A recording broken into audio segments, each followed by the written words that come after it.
Let's take the crafting of living steel as an example. If I mouse over living steel in my bags, or from the crafting table of TSM, I get the following tooltip pop-up. You'll see it just over to the right of my screen. This tells me the market value is 370 gold. I'll ignore the silver and copper for now. TSM calculates that the cheapest way an alchemist to craft living steel would actually be using the recipe riddle of steel, which requires 3 trillion bars and 3 spirits of harmony for material. Usually, TSM would calculate a value to make, how much the mats would be total to make this item, but I'm not seeing that listed. So we'll just skip that.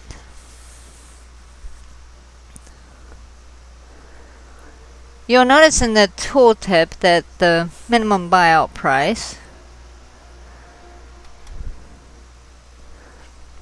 may be higher than the market value. In my case, it's actually lower than the market value.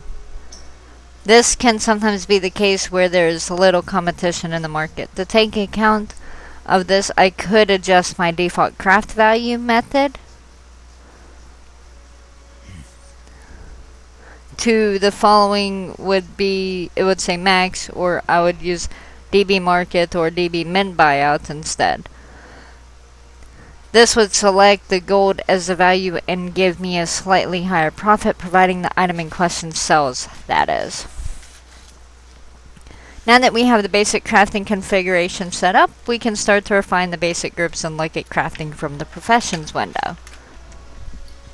Even before we move on to groups, our basic configuration of the crafting option allows us to see at a glance those items that are profitable to craft using just our spellbook. TSM modifies it to look like this.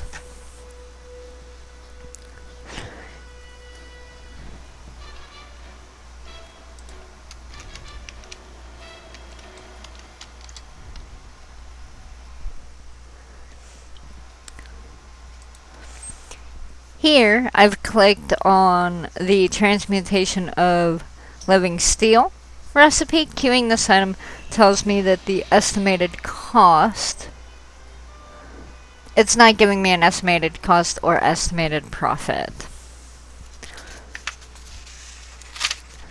Clicking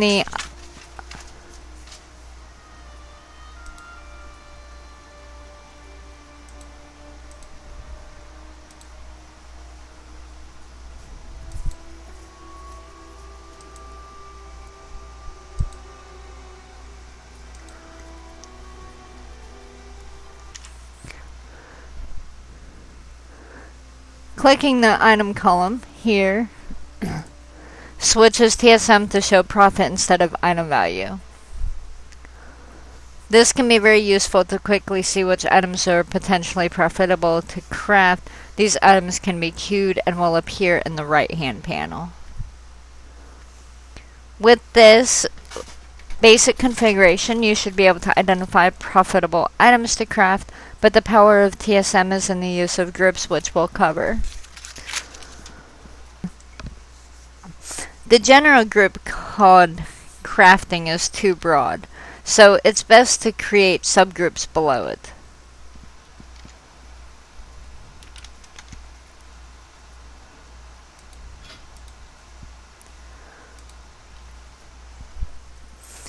As an example, I'll create 2 subgroups called Drainic Potions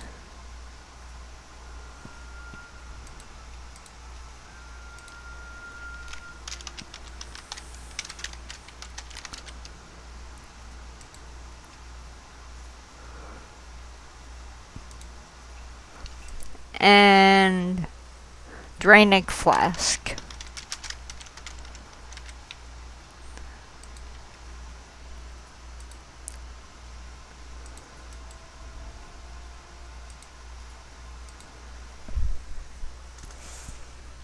using the Management tab in the Groups module. If you create a new group and want to move it, simply click inside the new parent group text box and you should see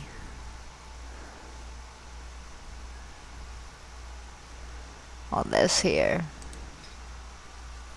Oh.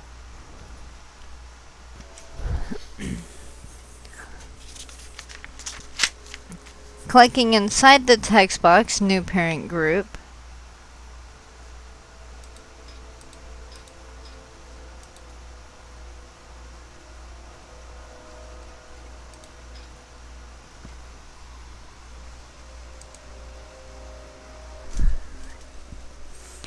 brings up this dialog box here.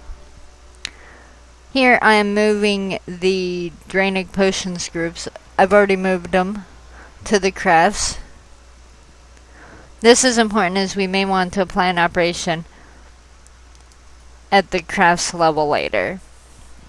Now that I have these two new subgroups, I need to populate them with items. Highlighting the Drainic Flask, clicking the Items tab, allows me to select those parents or ungrouped items to include in this new subgroup. Once selected, pressing ADD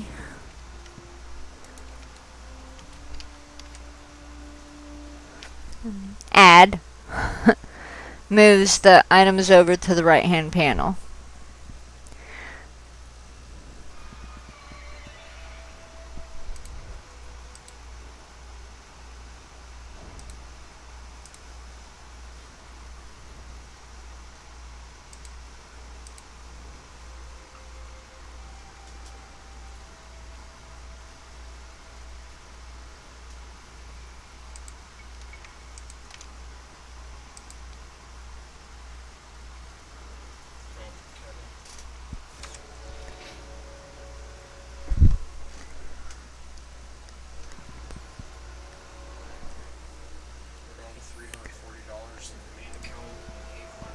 And I follow the same process for the Drainic Potion subgroup.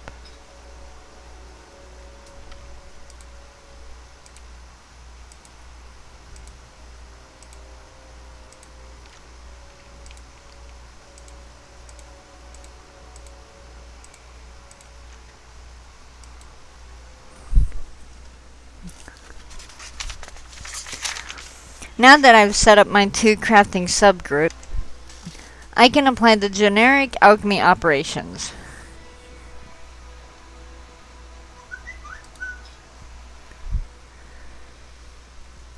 Keep in mind you must tick override module operation for this operation to appear.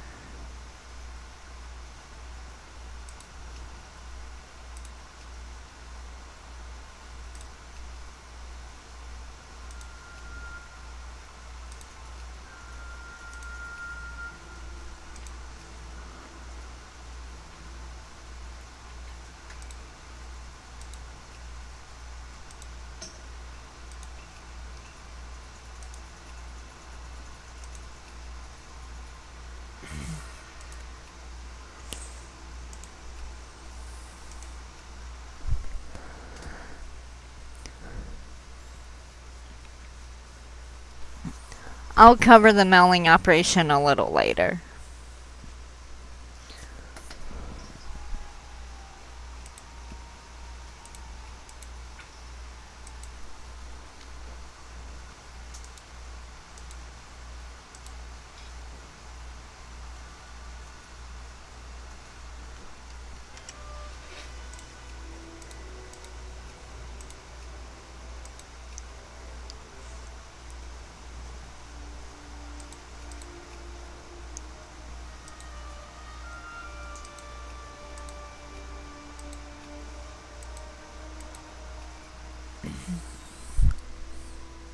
Now that I have my groups and applied operations, it's time to craft items using these groups.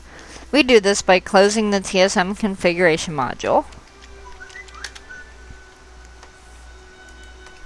and opening up our profession spellbook.